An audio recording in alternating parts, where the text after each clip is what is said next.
Então, vamos começar a segunda mesa de hoje, que é intitulada Mitos e Histórias das Primeiras Escolas e Seus Fundadores.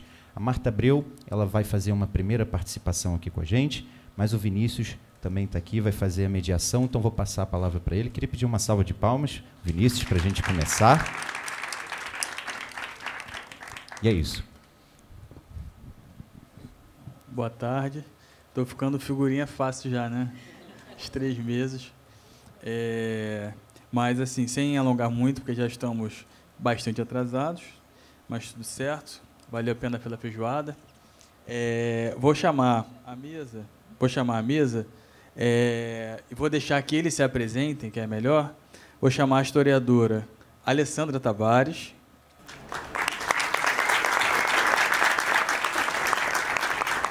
Diego Uchoa. E Renata Bucão.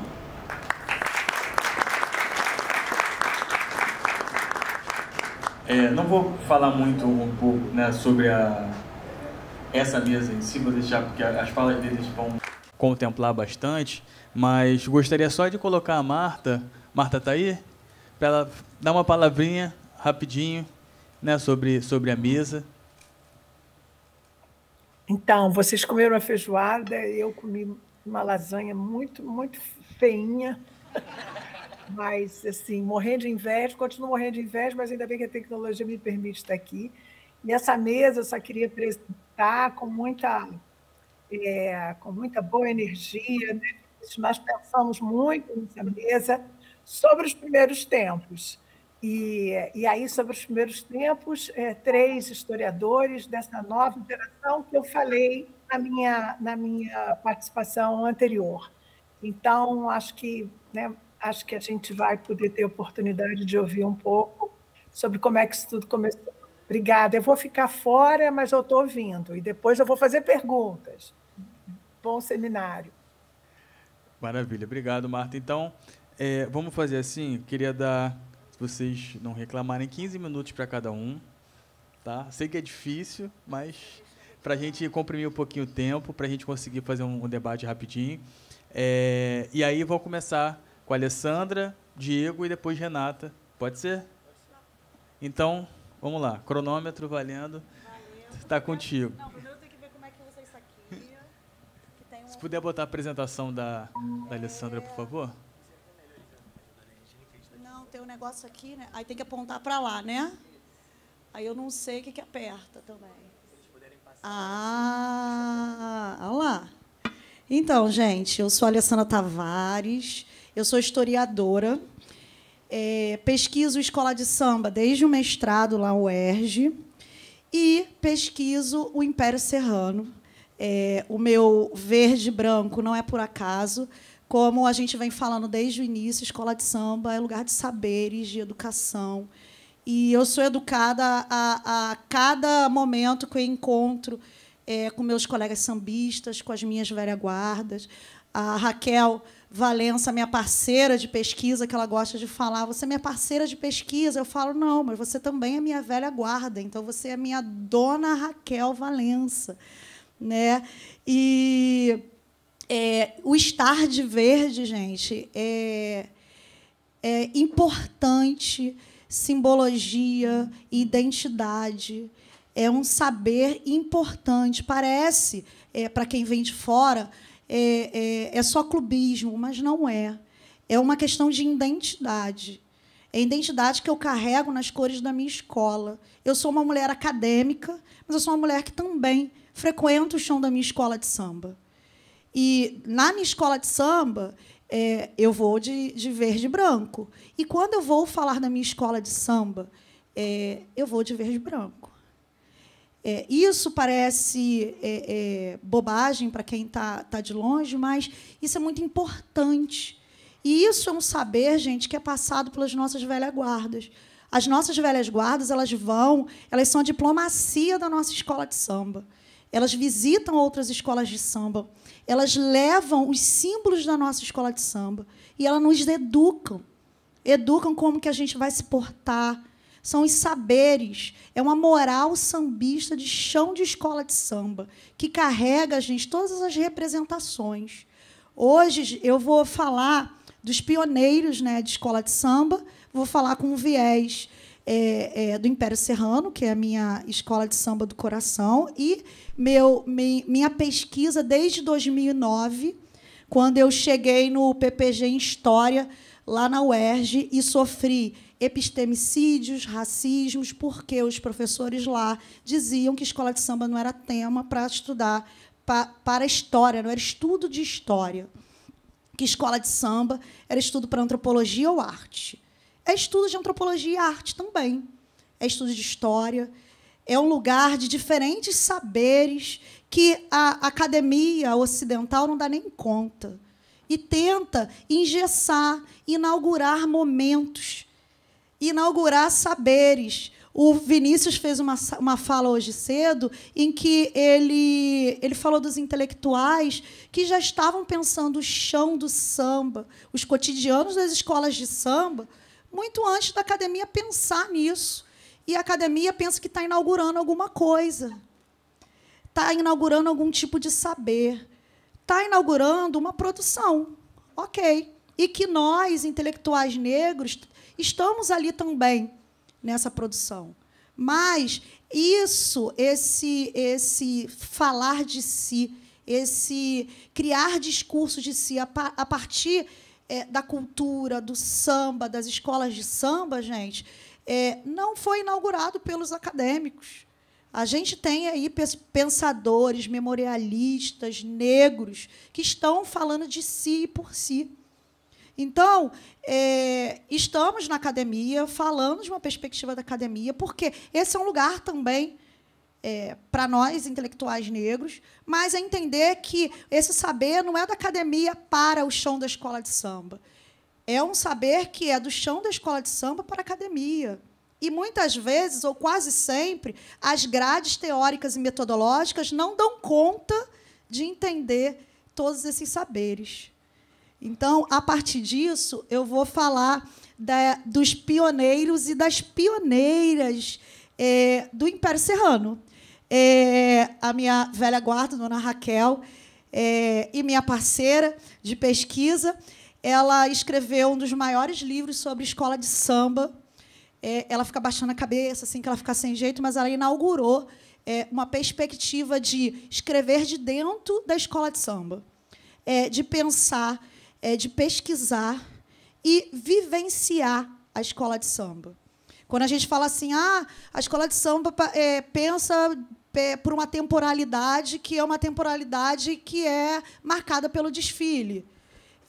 A Raquel ela marca isso no seu Serrinha Serrano, e como que realmente a gente marca, esse ano foi o ano do carnaval tal, esse ano foi o ano do carnaval tal. Eu, por exemplo, eu já falo que o carnaval desse ano é o carnaval do ano passado, né? O ano passado no tempo carnavalesco, né? Porque a gente já está no carnaval de 2025, né? O carnaval desse ano já é o carnaval de 2025. Isso, gente, é uma percepção de chão de escola de samba. É um saber que está ali pautado pelas sociabilidades, pela coletividade do fazer, o construir esse momento que é o carnaval. Entendendo, né, como a gente viu também hoje cedo, né, que naquela fala grandiosa do Simas, que é a epígrafe do livro da Raquel, que as escolas de samba elas não existem pelo desfile. O desfile é importante, faz parte do que gira em torno da escola de samba, mas a escola de samba aglutina uma série de saberes que são saberes afro-cariocas, saberes afrodiaspóricos, que estão relacionados com o ritmo, que aí a gente está falando do samba quanto ritmo, mas a gente está falando de corporalidades, a gente está falando de tecnologias do cuidado, tecnologias do comer, do alimentar, do como se portar, como receber. E essas tecnologias são tecnologias ancestrais, tecnologias que o olhar ocidental não consegue aprender ou valorizar. por isso que, na história das escolas de samba e do samba, a gente tem uma valorização do papel dos homens, sobretudo dos homens compositores. E aonde estão as mulheres? Aonde estão as mulheres? Aí, quando a gente vai pensar em fundação de escola de samba, é sempre na casa de uma mulher, que a ata foi assinada, foi fundada na casa da mãe de fulano, do irmão da irmã de ciclano. E secundariza-se, gente, essa mulher que abriu as portas para receber. E como que essa mulher recebe? E como que ela cria resistência naquele espaço dela e sobrevivência? Então, gente, já fiz a minha introdução, vamos começar a falar. Eu não sei usar esse negócio aqui, não, hein? Peraí. Para cá. Não, é para lá que eu tenho que. Não foi. Não sei ligar. Oi? Ih, tirei. Ah lá, você está rindo, né? Porque eu fui a primeira, tá vendo? Está rindo. Ó, agora foi, gente. Aí eu estou querendo, gente, trazer algumas questões aqui. Eu estou em pé, gente, porque não dá para olhar ali sem estar em pé, senão eu fico muito torta, tá? Eu vou vir aqui para trás para não ficar na frente do Diego. Então, gente, eu estou trazendo aqui um conceito que a Angélica Ferrarez ela usa, que é o de tia com T maiúsculo. Ela está falando, gente, da tia baiana, que são baianas ou não. São mulheres que se vestem a baiana na tradição de mulheres que trabalhavam nas ruas e que vendiam quitutes e que formaram uma elite baiana no centro do Rio de Janeiro. E essa elite baiana no centro do Rio de Janeiro era uma elite cultural. É uma elite cultural que as mulheres têm papéis centrais. E essas mulheres, elas trazem consigo, gente, a criação de espaços de preservação cultural, espaços de resistência, liderança comunitária e influência no samba. Mas a gente tem uma cristalização na produção da história social do samba e que supervaloriza um espaço geográfico em detrimento do outro. Por exemplo, a região central do Rio de Janeiro, como a pequena África, e como a influência desses baianos, como se esses baianos não estivessem dialogando com outros saberes e outros grupos sociais que já estavam aqui na cidade. Por exemplo, a gente tem uma confluência de terreiros, de instituições, de matriz banto, nessa pequena África, na região central do Rio de Janeiro, que é desconsiderada quando se pensa nesses saberes, né, que estão circulantes. Aí eu chamo vocês, gente, para pensar nas nossas tias suburbanas, nas pequenas Áfricas. Ih, gente, eu não consigo. Ah, você está rindo, né? Foi. Nas pequenas Áfricas, convido vocês para pensar no Morro da Serrinha, lá em Madureira. O Morro da Serrinha em Madureira, gente, a região de Madureira era uma região de fazendas, e essas fazendas, né, elas vão sendo desmembradas, né, ao longo do tempo, e o Morro da Serrinha tem uma história de uma galera que trabalhava na região, nas lavouras, que mora lá, que se fixa no Morro da Serrinha, e uma galera migrante do Vale do Paraíba. Essa galera migrante do Vale do Paraíba traz na sua bagagem, gente, jongos, calangos e folias, né? E ali a gente tem ainda hoje o berço de um jongo em um centro urbano ou suburbano, e que resiste até hoje. E resiste porque a gente tem as tias suburbanas na preservação e na resistência desses saberes. São essas tias que estão ali, gente, preservando, trazendo as crianças, ensinando as crianças, fazendo o jongo sobreviver. E é na casa dessas tias também que a gente tem... Ó, gente, eu aperto, não vai. Eu acho até que é ele que está fazendo para mim. A gente tem, por exemplo, gente, a nossa tia Eulália. Essa é uma fotinha que eu gosto muito. Ela está na escadaria ali da subida ali da Serrinha. E a tia Eulália, ela dizia que ela era a carteirinha número 1 do Império Serrano. Ela era a carteirinha número 1 do Departamento Feminino do Império Serrano. E a tia Eulália, ela era uma figura... Eu não estava bem ali, não, gente, estou mudando de novo de lugar. A tia Eulália, ela é uma das filhas de Dona Etelvina. Dona Etelvina de Oliveira, ela vem da região do Vale do Paraíba com seu Zacarias, seu marido. A tia Eulália, ela vem bem pequenininha, e a casa dos seus pais era uma casa de referência. A Raquel traz isso, né, que seu Zacarias era um líder comunitário, e na casa de Dona Etelvina tinha bloco. Era onde se saía blocos, onde se reunia as pessoas. E a tia Eulália, ela traz essa influência familiar da festa, do bloco, do carnaval.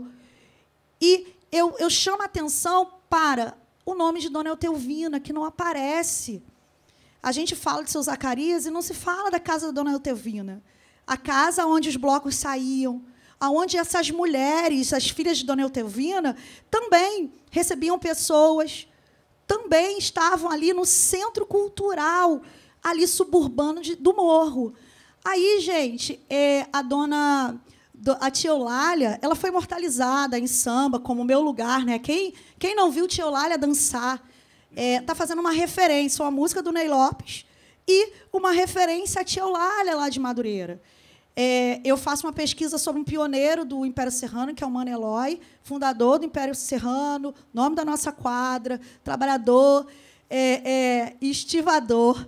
E Mano Eloy dizia que ele ia para o Morro da Serrinha para jogar carta na casa da tia Eulália.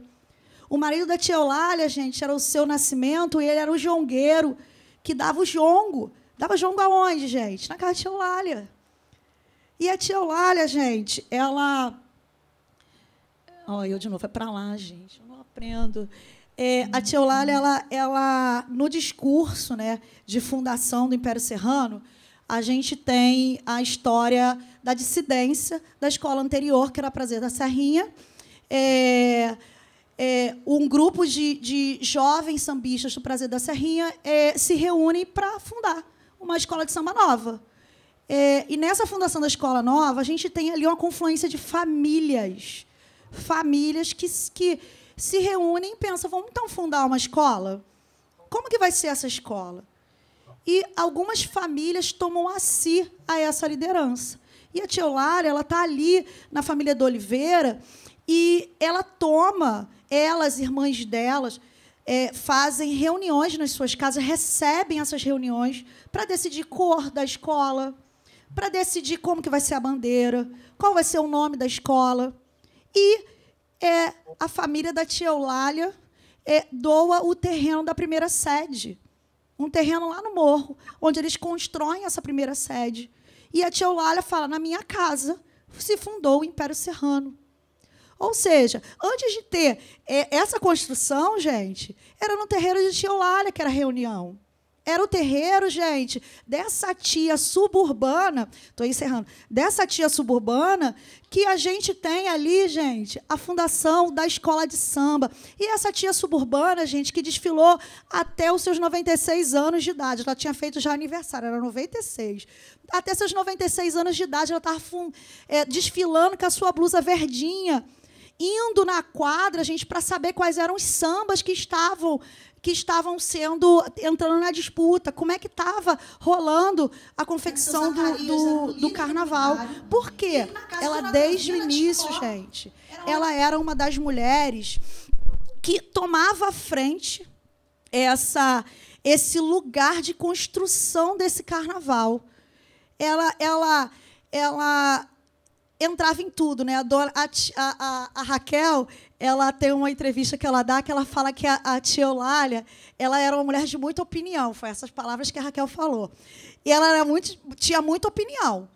Inclusive, Silas de Oliveira e Mano Desce da Viola, quando faziam samba, passavam na casa dela, porque sabia que ela tinha experiência e era uma grande aliada ali na escolha de samba.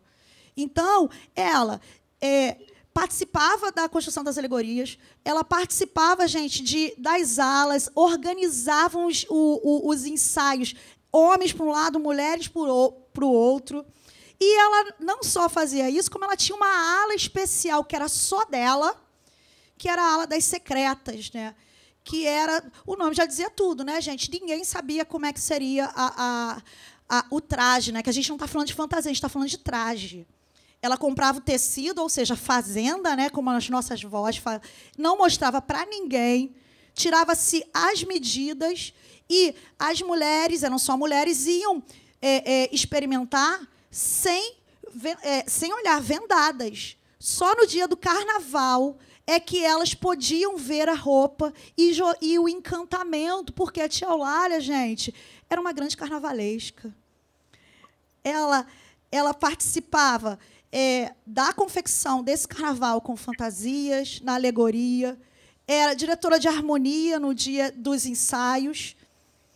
Ela era uma grande diretora de carnaval que foi secundarizada pela história. E que o olhar ocidental não consegue entender o papel dessa mulher na construção do samba, na construção ativa dessa escola de samba e na preservação desse saber. Ela dizia, já estou encerrando, Vinícius, ela dizia, gente, essa aqui é uma foto também, é uma foto a Raquel ama essa foto e eu também, que isso aqui, gente, é uma ala de baianas, é o que a gente sabe que é o chão de uma escola de samba. É isso aqui, né? Se sentar com o baiano, tu levanta mais, né? Não levanta mais. Isso aqui, gente, é a salvaguarda dos saberes. É a liberdade do corpo da mulher. Não é o corpo da mulher hipersexualizado pelo olhar branco que construiu uma ideia de hipersexualização através do carnaval e da corporalidade. É o corpo da mulher em movimento, em reunião. É o corpo da mulher que está resistindo, que está sendo salvaguarda de saberes. A tia Eulália dizia que... Eu estou tentando passar de novo, não sou eu, é os meninos lá. A tia Eulália dizia que a sua mãe, dona Etelvina, dizia que, se ela morresse, era para deixar o corpo dela lá, na igreja, e para o império sair. Parece, sabe, uma coisa meio mórbida, né, para a gente que valoriza essa coisa do culto da morte de determinada forma. E a tia Eulália falava a mesma coisa. Isso foi passado, gente, pelas mulheres da família, que é o quê? A importância da escola de samba como lugar de saber. E a ideia de que era importante toda essa construção sair, sim. Não é porque eu morri que tudo que a gente investiu em criar um discurso sobre a gente, pela gente, para tomar as ruas no carnaval, vai se perder. Saia no império, vá mostrar os nossos saberes, depois volte e me enterre. E era isso, gente. Era isso que eu queria falar sobre as pioneiras das nossas escolas de samba. Salve as memórias das tias com T maiúsculo, salve a memória da tia Eulália, salve o Império Serrano, a dona Raquel Valença, a minha velha guarda e minha parceira de pesquisa.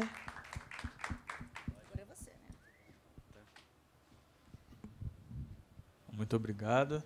Vamos agora já passar a palavra para o Diego.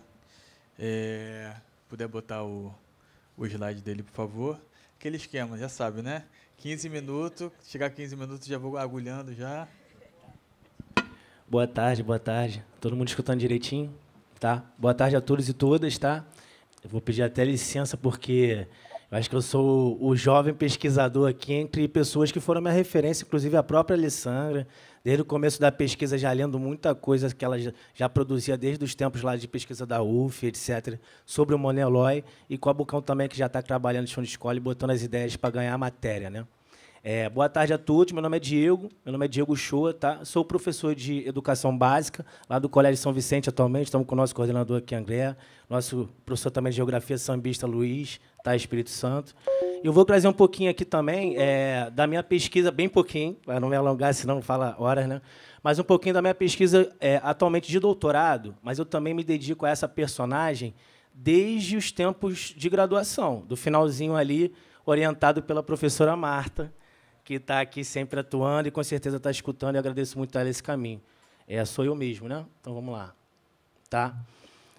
Primeiro, enfim, eu sou doutorando, isso aqui enfim, coloquei só para vocês, porque depois eu posso enviar por e-mail para o Vini, para todo mundo ter acesso, tá?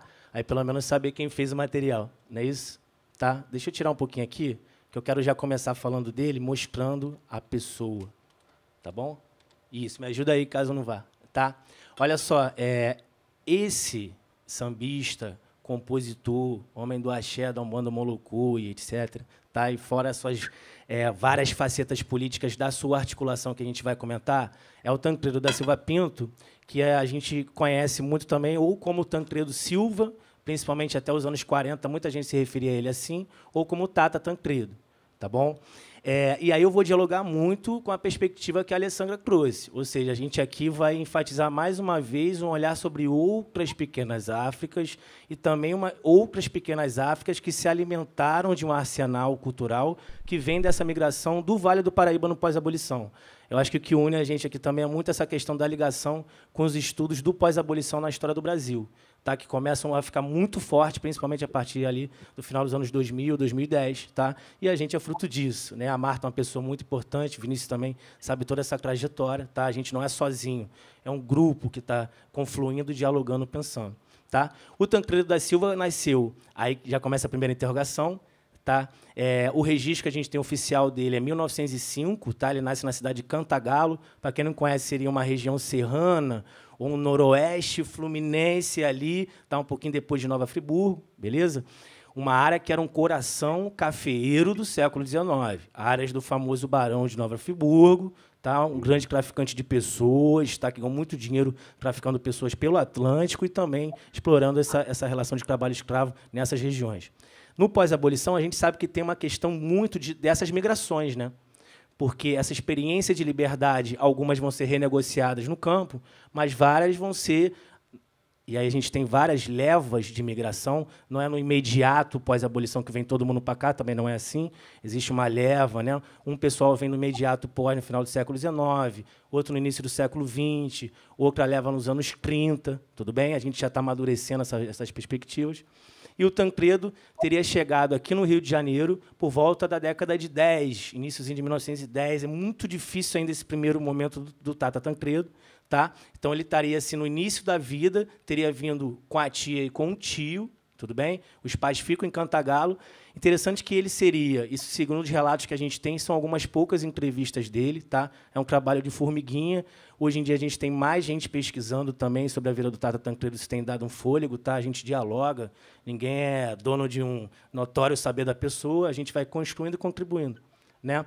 Então ele chega aqui e chega na região do Estácio, tudo bem? E a gente tem que pensar essa região do Estácio ali, Sambódromo, né, Tijuca, etc., ali, centro, como um espaço de encontros, né? Porque você tinha uma conexão entre a Zona Norte e o centro que passava por ali, porque não tinha Radial Oeste, não tinha Avenida Rei Pelé, que é só Carlos Lacerda lá, mais à frente. Então, ali, querendo ou não, era um espaço de encontros, de passagem, de movimento de classe trabalhadora, muita coisa circulando. Tudo bem? Então, mais uma vez, tentando tirar um pouquinho, não que não tenha uma importância fulcral para a história social do samba carioca, mas essa importância, às vezes, que fica muito focado só na região da Gamboa, por causa daquela diáspora baiana, Tieciata, enfim, todos os nomes que a gente já está um pouquinho acostumado. Tá? E o Tata Tancredo chega, alguns relatos que eu encontrei, ele chega primeiro, vai lá para o Alto da Conde de Bonfim, está lá na Tijuca, fica um tempinho lá e depois já desce para a região onde ele vai ficar bastante, que é o Morro do São Carlos, que é a principal favela da região ali naquele contexto, tá? Início da República Brasileira, tudo bem? E ele vai se assentar ali, vai ficar ali fazendo as articulações dele, lembrando que os anos 20 no Estácio é um turbilhão do samba. Porque ali, a gente pensando do ponto de vista do ritmo, né, é ali que a gente tem a configuração de um samba moderno. Aí estou dialogando lá com o Carlos Sangroni, do samba do Sambari e tudo. Né? Ou seja, muda a própria orquestração, com Bide, Marçal, né, Benedito Lacerda, esse pessoal fera demais. Tá? Mano Edgar, Brancura, um pessoal que fazia São João Mina. Tá? Um terreno muito fértil do ponto de vista da criação, tanto de composição quanto da questão rítmica do samba, tudo bem? E a gente conhece esses nomes, né? Ismael Silva, Brancura, Mano Edgar, a gente conhece, querendo ou não. E o Tancredo nunca se falava. E a gente sabe que esses personagens, quando eles se uniram no finalzinho dos anos 20, vão fundar a Deixa Falar, que na memória social dos sambistas, eu sei que não quero entrar em querela, que a ideia não é essa, né, Vini? A ideia é a gente trazer um pouquinho.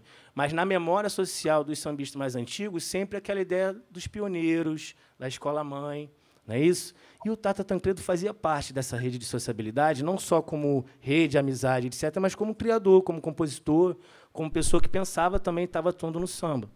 Tudo bem? Eu vou tirar trouxe algumas fotos. Para lá, desculpa. Tá? Dele para vocês verem, já que eu vou falar de uma trajetória, né?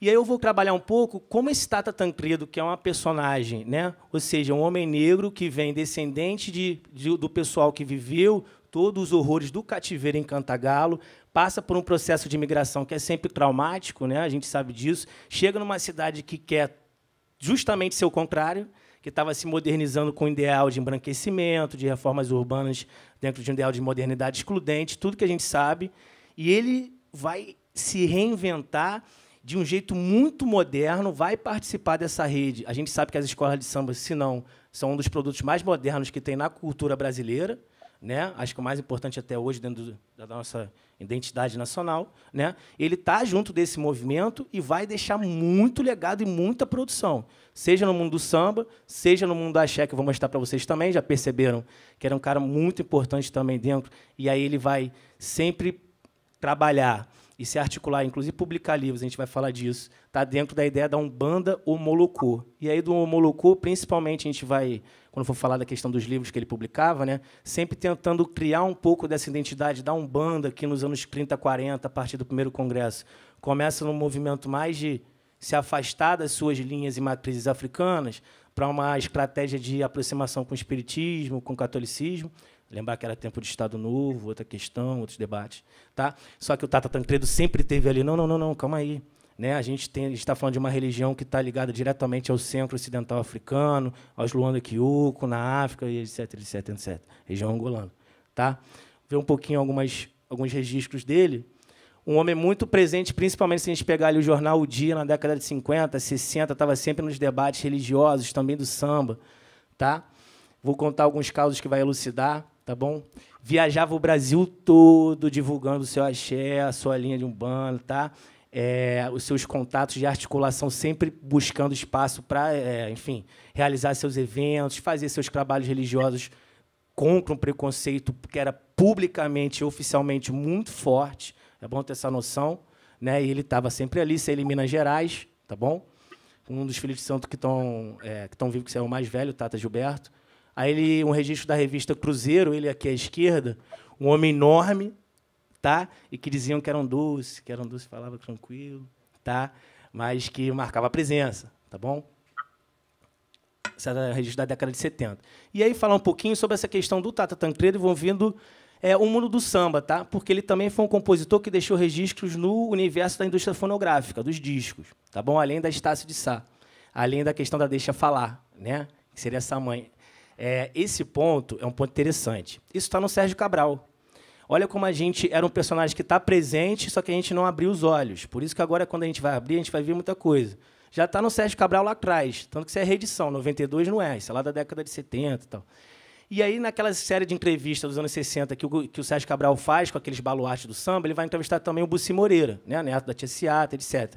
Figurinha fácil ali no Estácio de Sá. Né? E ele falava... Aí o Sérgio Cabral perguntou. Para o Ismael, ele perguntou aquela resposta que virou clássica, né? Escola de samba tem esse nome por causa da escola normal que existia na região e que aí o pessoal se reunia ali perto. Outra versão aqui, do Bussi Moreira, no mesmo livro, 5 páginas depois, pertinho. O Sérgio Cabral pergunta para o Bussi, ele falou, foi o Tancredo Silva. Por isso que eu falei que, às vezes, o pessoal falava Tancredo Silva. Tá?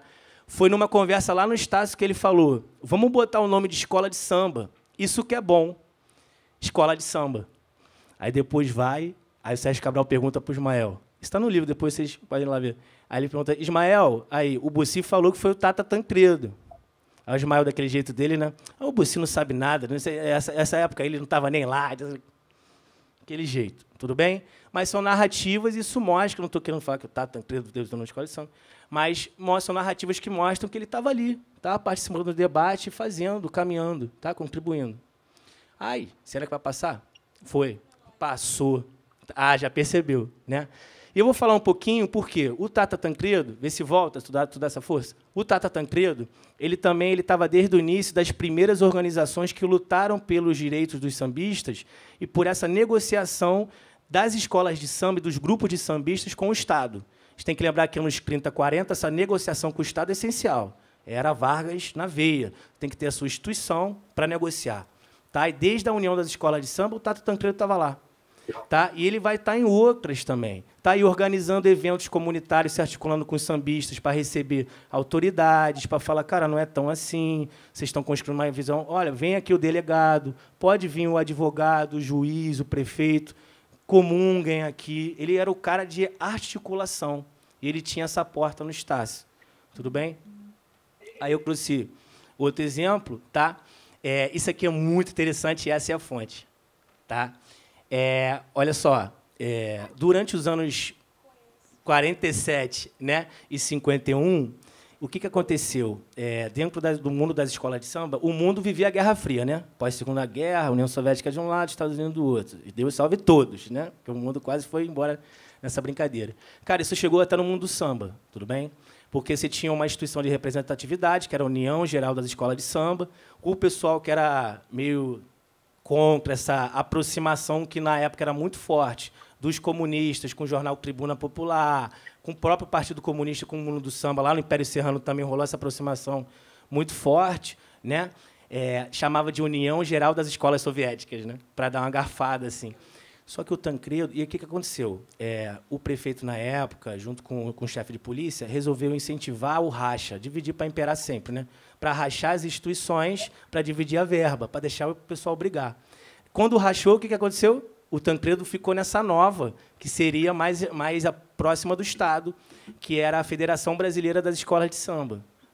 Aí o pessoal que continuou na antiga, né? Aí o pessoal da Vila Isabel, o próprio Servan, né? Vai descascar o Tancredo, né? Aí recebeu muita crítica, falou que ele era aliado do pessoal do Estado, que negócio todo, que negócio... Sobrou para o Monelói, tá? Sobrou para todo mundo na época. Mas assim, a gente compreende, então o Tancredo é de direita. Não, esse não é o debate, né? Interessa para a gente que ele está sempre negociando, ele não abre mão de estar ali articulando com o Estado, porque ele sabe que esse é um caminho para legitimar a festa, enfim, toda a caminhada, não só religiosa, mas do samba também. Beleza? Aí ele fala aqui sobre a questão do Monelói, envolvido na Arapuca, Eloy Antero Dias, Tancredo Silva, Eduardo dos Santos e outros, né? Aí sobra para todo mundo, pessoal. Depois, quem quiser, porque eu falo mais um pouquinho. Aqui um registro para vocês verem, ele lá no alto do Morro do Estácio, ele aqui, tudo bem? E Zequete aqui, ó.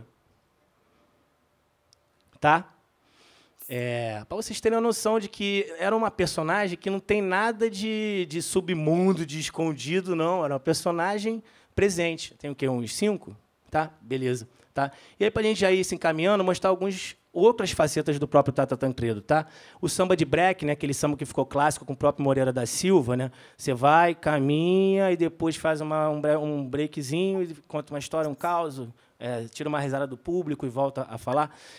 A primeira letra, não o estilo, mas a primeira letra, a composição, também está ligada lá na década de 30 ao Tancredo, beleza? Da cerveja Cascatinha, cerveja clássica das antigas ali, que ele fez uma música falando disso.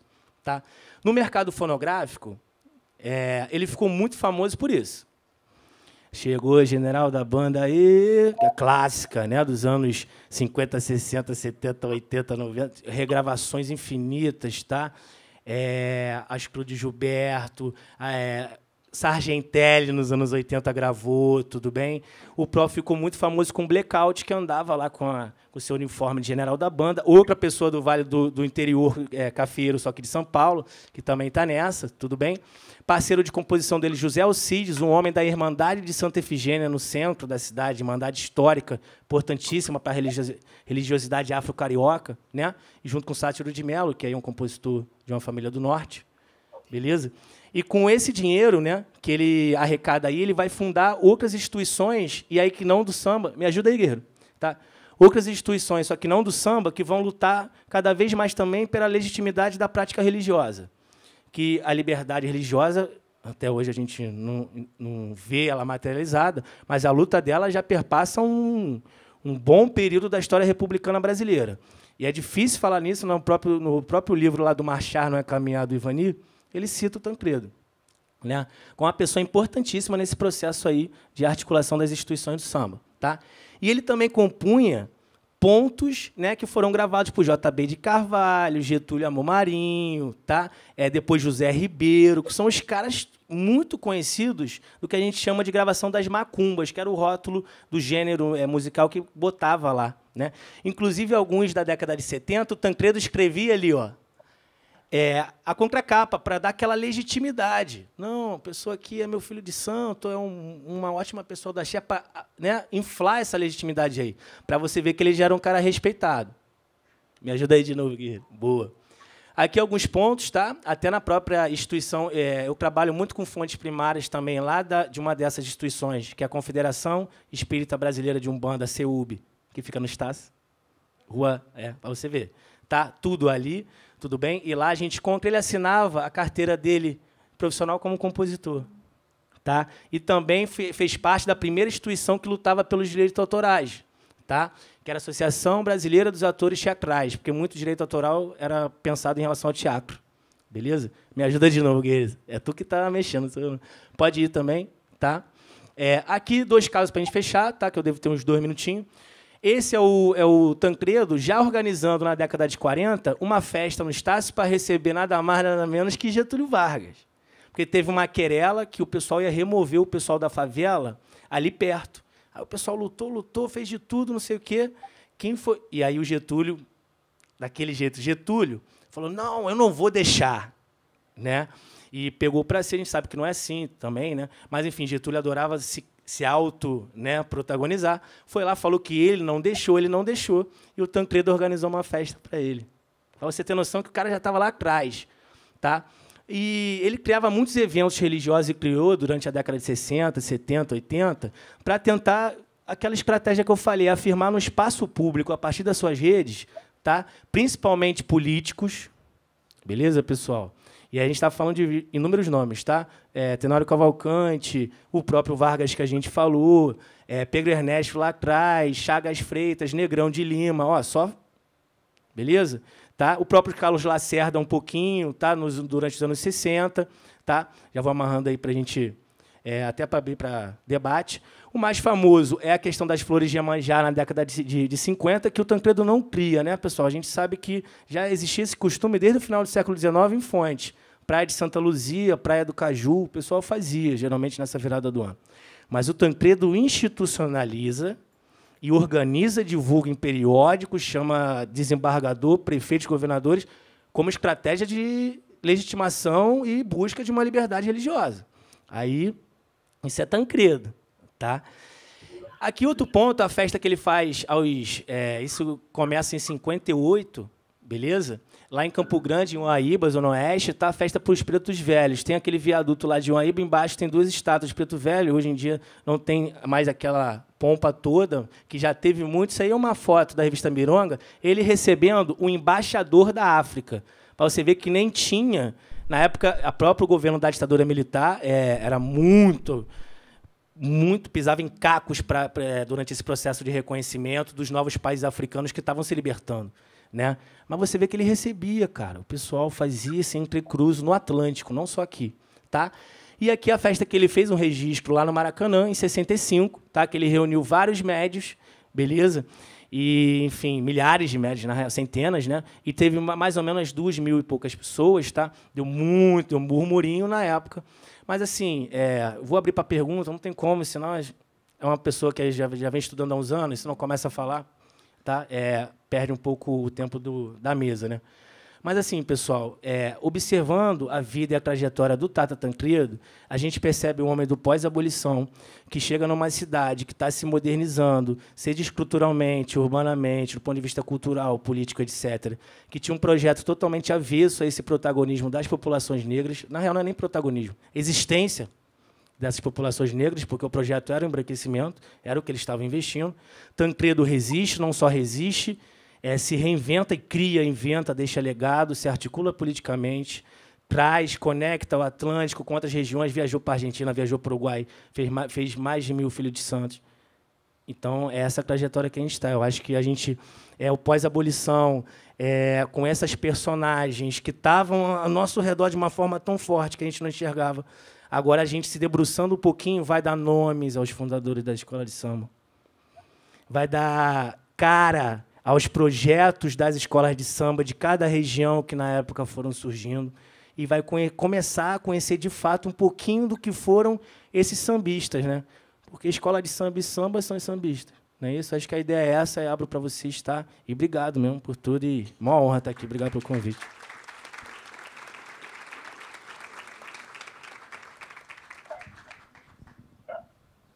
Dá vontade de ficar, né?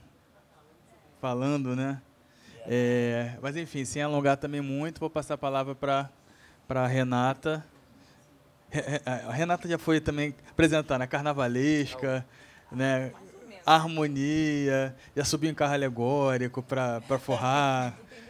Intendente Magalhães.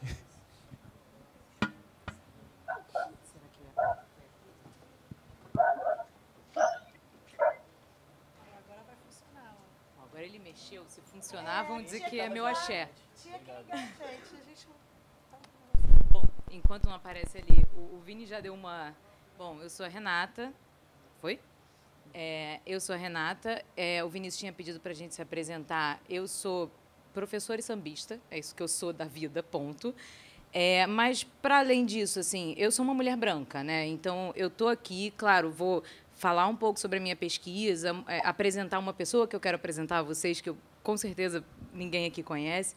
Mas, assim, eu estou muito mais num lugar de ouvir e conhecer e saber o que vocês têm a dizer. Eu estou trazendo uma pequena contribuição para a gente bater um papo, para a gente conversar um pouquinho.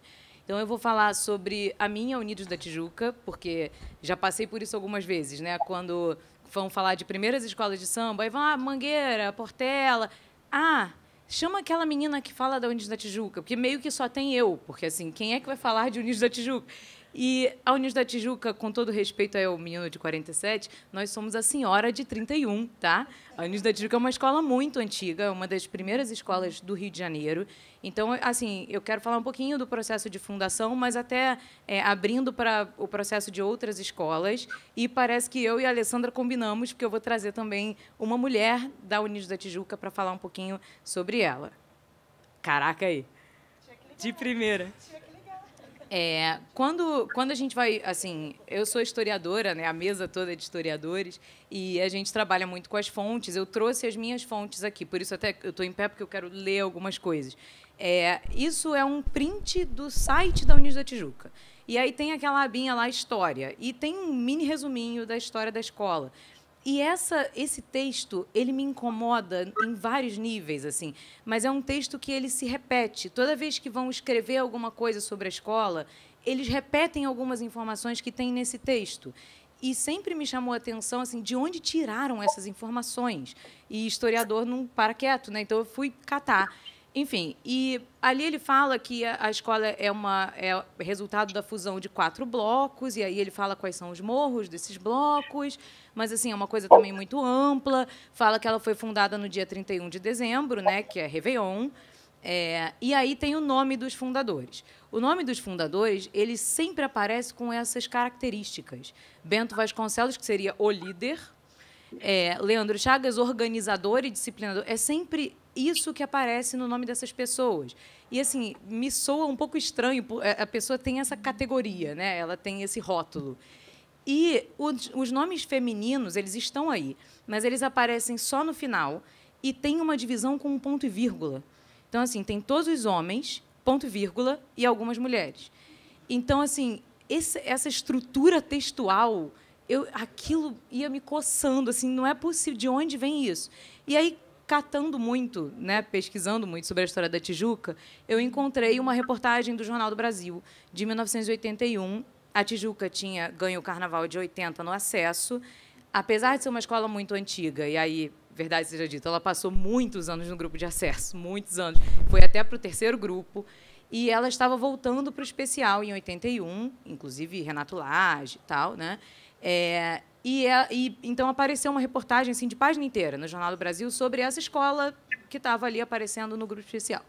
E aí tem exatamente essas características que tem lá no site da escola, aparecem nessa reportagem. Então, eu imagino que, não sei se todas, mas algumas informações daquele texto tenham sido retiradas dessa reportagem, que realmente é uma das primeiras reportagens mais completas mesmo sobre a escola. Assim.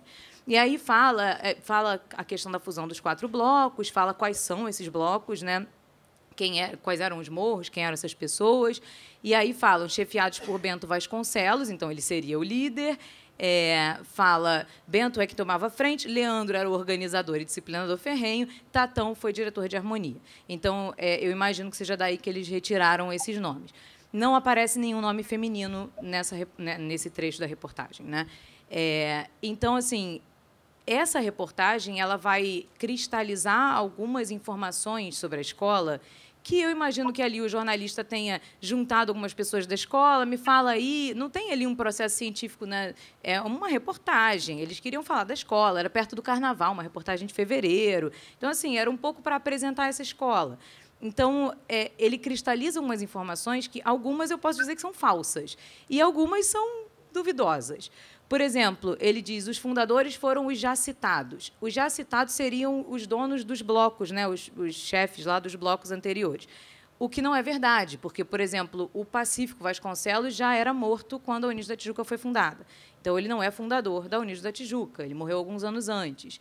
Ali embaixo, ele fala sobre as cores amarelo ouro e azul pavão, que seriam as cores da Casa dos Bragança Reais.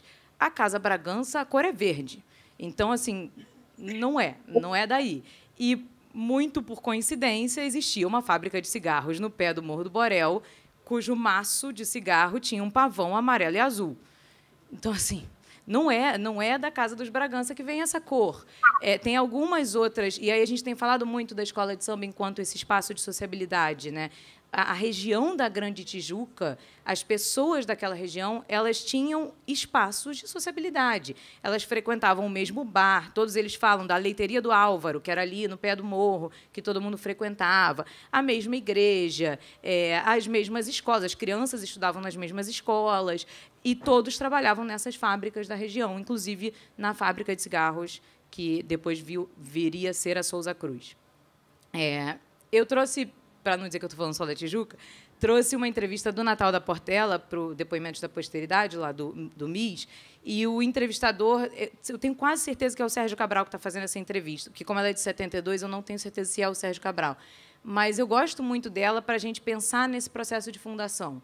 O que o Sérgio Cabral entende, ou o entrevistador, enfim, entende como fundação de uma escola de samba é completamente diferente do que o Natal está entendendo como fundação de uma escola de samba. Então, ele fala, você lembra de quando vocês decidiram fundar a escola? E o Natal, a data? Não, a data eu não lembro especificamente. Ele, não, mas onde vocês estavam? Num botequim?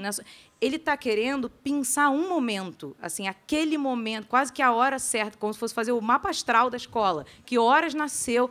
E o Natal, tudo era feito no terreno da minha... Ele não fala daquele dia, ele fala de um processo. E aí depois ele vem questionar se o Paulo da Portela era fundador. Não, porque o Paulo não estaria naquele dia. Ainda bota o Heitor dos Prazeres na roda, que fala, não, que o Heitor me disse que o Paulo não estava naquele dia. E aí o Natal, não, absurdo, o Paulo é o fundador número 1. E aí ele fala, ele estava sempre lá em casa. Todos os dias a gente fazia um samba debaixo de uma mangueira. E o Paulo da Portela frequentava. A Portela, na visão do Natal, ela é fundada nesse processo, né, nessa convivência ali. E não é um momento. E ele ainda falou, o Heitor é que nunca estava lá. Por que ele está falando isso? Ele não sabe porque ele não estava lá. Me lembra um pouco isso de, porque não sei, ele não sabe o que é a escola de samba, porque ele nem estava, nunca ia lá. Então, essa coisa de você frequentar o espaço é isso que te dá a legitimidade, né, e talvez essa alcunha de fundador, de você estar ali frequentando esse espaço. Então, assim, dá para a gente questionar tanto a ideia de você ter uma data específica de fundação, como a ideia de você ter nomes que, obrigatoriamente, são os fundadores da escola, né? É muito complicado você escolher esses nomes. A Unidos da Tijuca, ela comemora o aniversário dia 31 de dezembro. Então, todo ano faz lá uma festa de Réveillon. Normalmente é, né, em janeiro que se comemora, mas é 31 de dezembro. eu trouxe algumas entrevistas, algumas fui eu que fiz, outras são entrevistas de reportagens. Essa é a tia Hilda, ela faleceu no ano passado, era uma das componentes mais antigas da escola. Ela viu a escola assim crescer, ela era criancinha quando a Tijuca foi fundada, e ela me deu uma entrevista muito longa, é muito interessante assim, a entrevista dela. Mas aí ela comenta isso, que a Tijuca era para ser inaugurada, ela não usa fundada, ela usa inaugurada, no dia 8 de dezembro, que é dia de Oxum, né? Que inclusive é amarelo ouro também, né? Não é à toa. Então, a Tijuca ia ser inaugurada no dia 8, mas choveu e aí botaram para o dia 31. Porque, sei lá, foi o dia que acharam. E a escola faz uma grande celebração, uma grande comemoração dessa incrível data do dia 31 de dezembro, que não é a data em que a escola nasceu, porque a escola já existia no dia 8. Então, assim, é impossível a gente cravar uma data onde nasceu a escola de samba. Tanto os 100 anos, né? É impossível a gente dizer quando foi a primeira, não vou entrar nesse debate de quem foi a primeira, mas também é impossível dizer quando essa escola específica nasceu. Ela não tem uma data, ela tem um período, ela é um processo, né? Inclusive as pessoas também que estavam naquele processo. E aí eu queria apresentar essa pessoa, que é a Regina Vasconcelos. Ela era, inclusive eu fiz um trabalho sobre ela que foi orientado pela Alessandra, então não é coincidência. A família Vasconcelos era a família, né, fundadora principal da Unidos da Tijuca. O Bento Vasconcelos foi presidente, era aquele que estava como líder, foi o primeiro presidente da escola. A Regina era cunhada dele, e em todas as entrevistas que eu fiz, eles imediatamente falam, não, ela não era fundadora, porque ela não desfilava na escola nos primeiros anos. E aí, assim, a Almerinda Vasconcelos, que está ali em cima, era sobrinha da dona Regina, e a tia Hilda ali de novo. As duas, elas me deram a entrevista no mesmo dia, mas elas não se encontraram. Assim, uma foi de manhã, uma foi de tarde. E elas falaram a mesma frase, que ele não deixava ela sair na escola. Ele era o marido, Jorge. Então, ela não desfilava porque o marido não deixava. E aí, por isso, ela não é fundadora da escola. Enfim, essa ideia de que não desfilar significa que você não faz parte da escola, que você não é fundador, é um pouco daquilo que a gente sempre fala, que a Alessandra falou, que o Simas falou mais cedo, né? A escola não é o desfile. A escola existe. E ela desfila. Ela desfila, mas ela existe primeiro. Então, assim, ela não desfilar, e não é nem porque ela não queria, ela não desfilava, enfim, né? Mas ela não desfilar não significa que ela não fazia parte dessa escola. Aí, quebrei. Então, não, peraí, que eu passei demais. Não passei. Essa ideia de que ela não desfilou, isso também é questionável. A dona Regina, da família Vasconcelos, assim, desse pessoal que viu a fundação, ela é a última a morrer. Então, nos anos 80 e 90, ela começa a aparecer muito no jornal. Inclusive, ela ganhou, se eu não me engano, em 81, ela ganhou um prêmio de personalidade do samba, personalidade feminina. Então, tem muitas reportagens sobre ela, assim, ela aparece em alguns momentos no jornal. E, nessa época, anos 80 e 90, eles indicam que ela teria desfilado em todos os desfiles. E falam, inclusive, que ela tem a fantasia de baiana que ela usou em 32. Então, assim, será que ela desfilou e as pessoas lembram que ela não desfilou porque era uma coisa comum para as mulheres dessa época não poderem desfilar? Ou, o que eu acho mais provável, ela não desfilou e ela deu aquele migué ali na hora da entrevista para legitimar o lugar dela de eu estava lá desde o começo, eu desfilei em todos os desfiles. Então, assim, é muito possível, as duas possibilidades são né, reais. Mas a questão maior será que não desfilar faz dela não fundadora? E aí, qual era o papel dessa pessoa na escola? De novo, a tia Hilda falando sobre a presença de pessoas de fora na escola. Então, eles falaram também sobre isso, né, sobre essa negociação com o Estado, enfim. E a escola recebia muitos jornalistas, políticos, enfim, artistas de todo tipo. E era essa presença também que fazia com que a escola se tornasse uma instituição importante. E essa recepção dessas pessoas ela tinha que ser muito bem feita. E quem é que está lá para receber essas pessoas? As mulheres da escola. É o departamento feminino, né? Então, a tia Hilda conta que a dona Regina fazia o licor da frutinha do quintal. A escola era na casa dela. Era eles chamam de Terreiro dos Vasconcelos, que morava toda a família Vasconcelos junta. Então, ela exercia um pouco uma liderança nessa casa. Ela vai fazer o licor, ela vai botar a mesa, ela recebe. Tem ali uma entrevista do Tatão, que é outro considerado fundador, que ele fala que ela ficava se revezando no samba e no fogão. Então, era ela que estava fazendo a comida para esses eventos, não só ela, né? Ele cita uma outra mulher também. Então, essas mulheres, elas estão num papel muito direto de recepção de quem é de fora. E essa recepção é a que faz a escola se tornar a escola de samba. E é o que, ouso dizer, que fez com que as escolas tenham alcançado 100 anos, né? Elas conseguem se manter ali porque elas têm uma negociação com o poder público, com a mídia, e que elas vão se mantendo ali. Então, ali é a própria dona Regina falando no jornal que ela recebeu a esposa do Vargas, lá em cima do morro da Casa Branca. Não era nem no Morro do Borel, era no Morro da Casa Branca. Ela recebe a esposa do Vargas lá. Então, é óbvio que ela fez uma recepção à altura. Ali embaixo é uma reportagem de 35, em que aconteceu um evento na quadra em homenagem a 2 cronistas carnavalescos do jornal Amanhã.